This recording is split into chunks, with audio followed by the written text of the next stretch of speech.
Welcome back. In the previous lesson, we prepared the ROS2 workspace to connect to Isaac Sim, and now we move inside Isaac to complete the connection. We will be using OmniGraph to subscribe to velocity and position commands, and we're going to publish the joint states. We're going to link with that to the robot articulation controllers.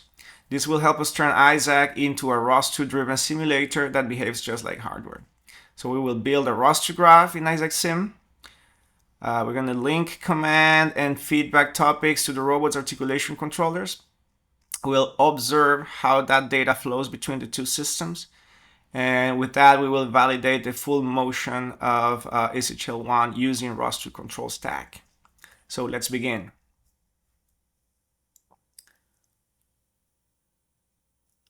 So we had this new hardware interface for Isaac with joints for steer, and we have another system for joints for driving, for moving the wheels. So if we launch this, remember we did this last time, if we launch it, we can see that those hardware interfaces are being loaded, but there was a problem. We still don't have joint information, right? So this is where we left off last time. So now we need to fix this.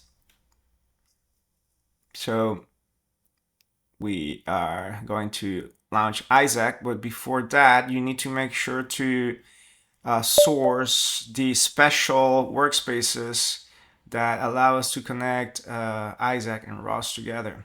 You need to follow the instructions in the Isaac Sim installation for this. So I'm just gonna run those commands that I'm using the history to remember them. And once those two workspaces are sourced, I can launch the simulator, Isaac Sim, and the bridge between Sim and ROS will be active. So wait for a little bit. Takes a bit of time. Okay. So now I'm going to bring our SHL robot into the scene. So I'm going to navigate to where I saved it, which I usually forget. So that's why it takes me a little while. I should be in my home.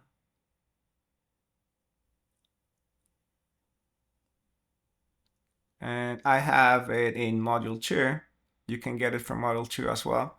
And there it is. And if you remember from module 1, we created this together in module 1, but you can get the asset ready to use from the folder. And if you remember from module 1, if I run the simulation like that, the robot just falls, right? So we need to add a physics scene, and we need to add at least a ground plane so that the robot doesn't fall. So when I run the simulation now, the robot is there on the ground. A very basic scene, just with a empty world, white ground plane. So we're ready to articulate our robot and make it move. So if I check inside the robot and I check the base footprint and I go to the properties, I can go to the physics properties and notice that, well, there's a rigid body, there's a mass, but there's this articulation root. It's extremely important.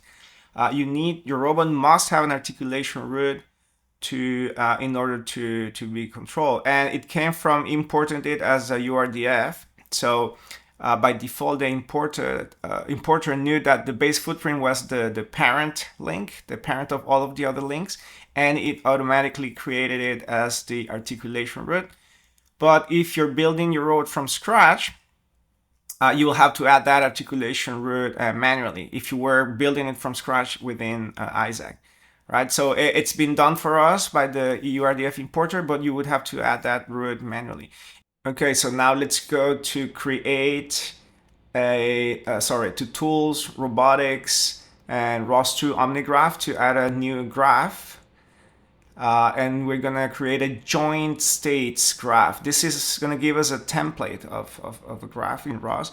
And let's leave that for now. We're gonna change it in a moment. Most important is you need to select the articulation route, which I just showed you is base footprint. And make sure to click on publisher, and we're gonna publish to joint states, and subscriber, we're gonna subscribe to joint command. And don't worry, we're gonna change that in a moment. Click OK. And this will create a template graph for us that will have to change. But let's start by, I want this graph to be inside SHL1. So I'm gonna drop it there. It doesn't make any difference, but I just like to organize it that way. And I'm going to rename this to, I think it's not about, it's gonna be about more than just the joint states. So I'm just gonna call it ROS2 controller, because we're gonna use it to control our simulate robot using ROS2. And then I'm gonna open the graph, and here it is. And again, it's just a template, but it's better than starting from scratch. It gives you a lot of things that you will need. So it gives you a ROS2 context. If you're not familiar with ROS, ROS has a domain ID used to communicate between robots, especially if you're in different computers or networks. So read a little bit more about this if you're not familiar. But ROS context gives you that domain ID, which is needed by all of the publishers and subscribers. Right? So we have a ROS2 subscribe joint state. We're going to subscribe to joint states.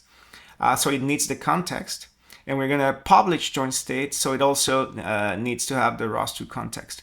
And then we have this playback tick. This is a very typical graph in simulations or game engines.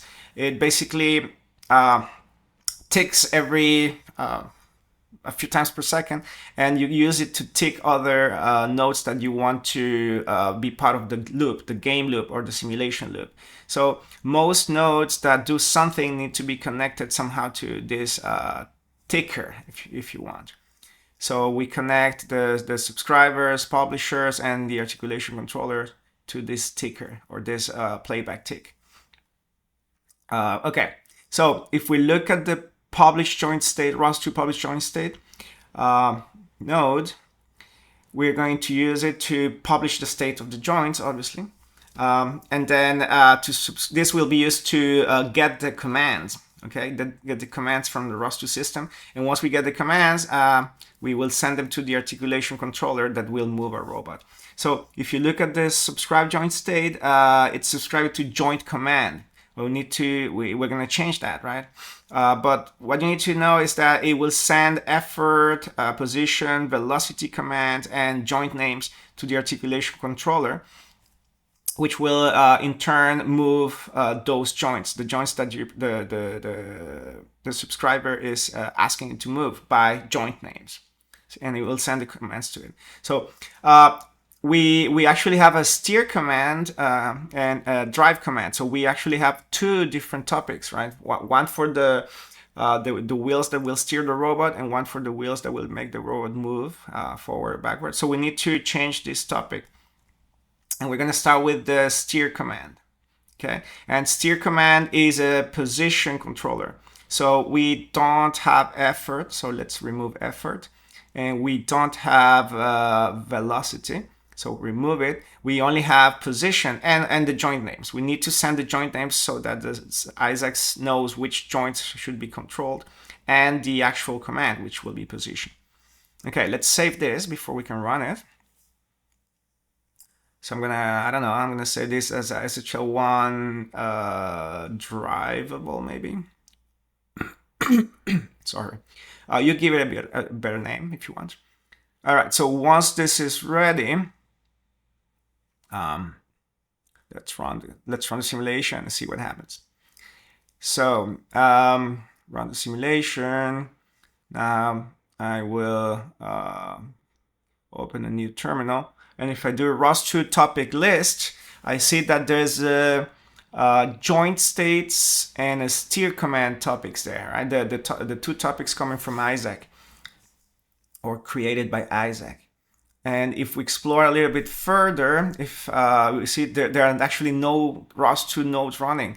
There are some, but we just can't see them. They come from Isaac, and we can confirm that if we do ROS2 topic echo joint states, we see that the joint states are being published by Isaac.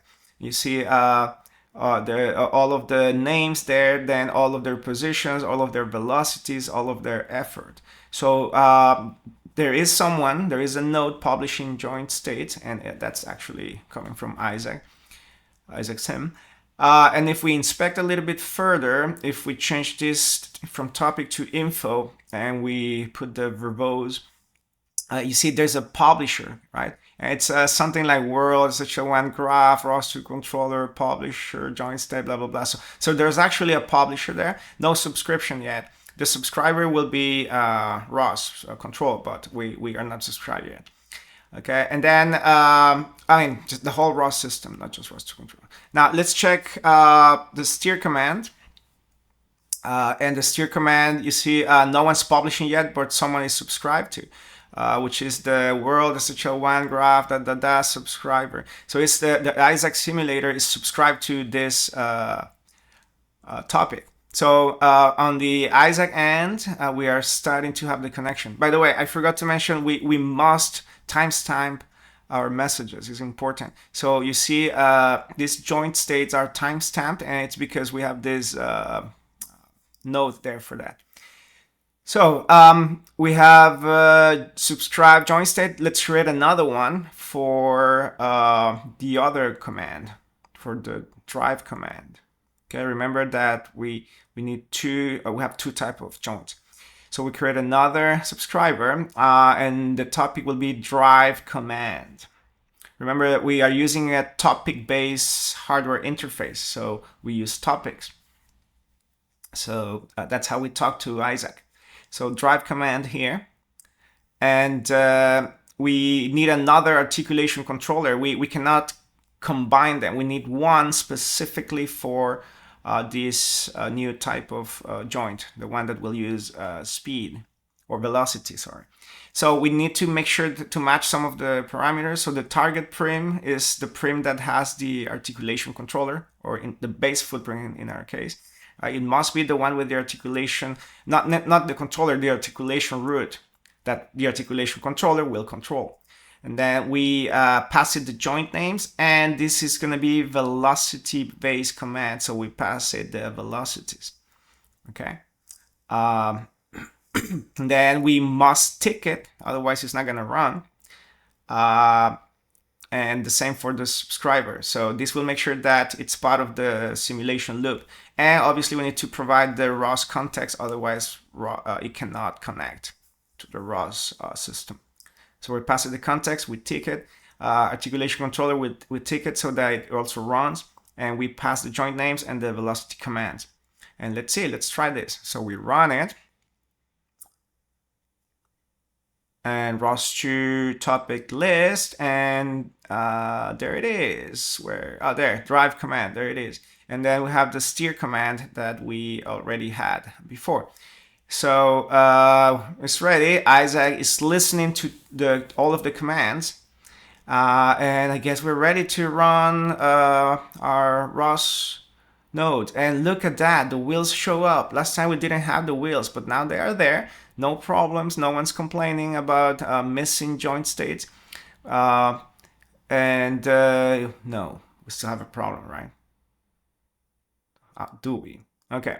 Everything looks fine. We loaded the hardware interfaces, but where are the controllers? The swerve controller and the joint state broadcaster, blah, blah, blah. And look, it crashed. It says failing to get results, and it crashes. What's going on? I thought we were done. I thought the joints are ready. But look, the controller manager cannot load the controller. It's something's missing. So what is missing? So something very important. If we look at the launcher, something very important is missing. We are using a simulator, right? So we're not running real hardware. So we are using use sim time, use simulation time, right? Sim time equals to true. This is very important. You must always do that when you're running simulation, but the problem is that we are not, we don't have the sim time. There should be a clock topic, right? If you're using the simulation, there should be a clock topic that the ROS system can listen to use that time, since we are not using the internal computer's computer that is running ROS. So let's add that topic. Isaac Sim is not publishing it. We need to add it. So we add a ROS2 publish clock node, and let's rearrange this a little bit. So we move this up, and then move that over there. So we need to tick it, so otherwise it won't run. Then we need to give it the ROS2 context because it's a publisher, and the time comes from the Isaac read simulation time, right? That node gives us the simulation time, and then we send that data to the timestamp field of the publisher. And this will create a, let's stop this because we're going to run it again. This will create the clock topic and publish the simulation time. So you see there's a clock topic now there. And so now if I echo it, just to confirm that it's working, it is working, right? So all it does is to publish the clock, the simulation time, because we need it. We're not going to use the internal systems time. And look at that. Did you see that? Now everything is loaded correctly. Joint state broadcaster is loaded and activated. And the Swerve controller, our beautiful plugin that we created specifically for this, is loaded and activated and configured. So we're actually ready now. I didn't see any errors there. So chances are we're ready to go. Don't forget to source the workspace. And I always forget the command for the joystick. So I'm going to check the history. I probably forgot to build. Let's confirm that it's there first of all. It's there. Yeah, it's there. Let's build the workspace again. And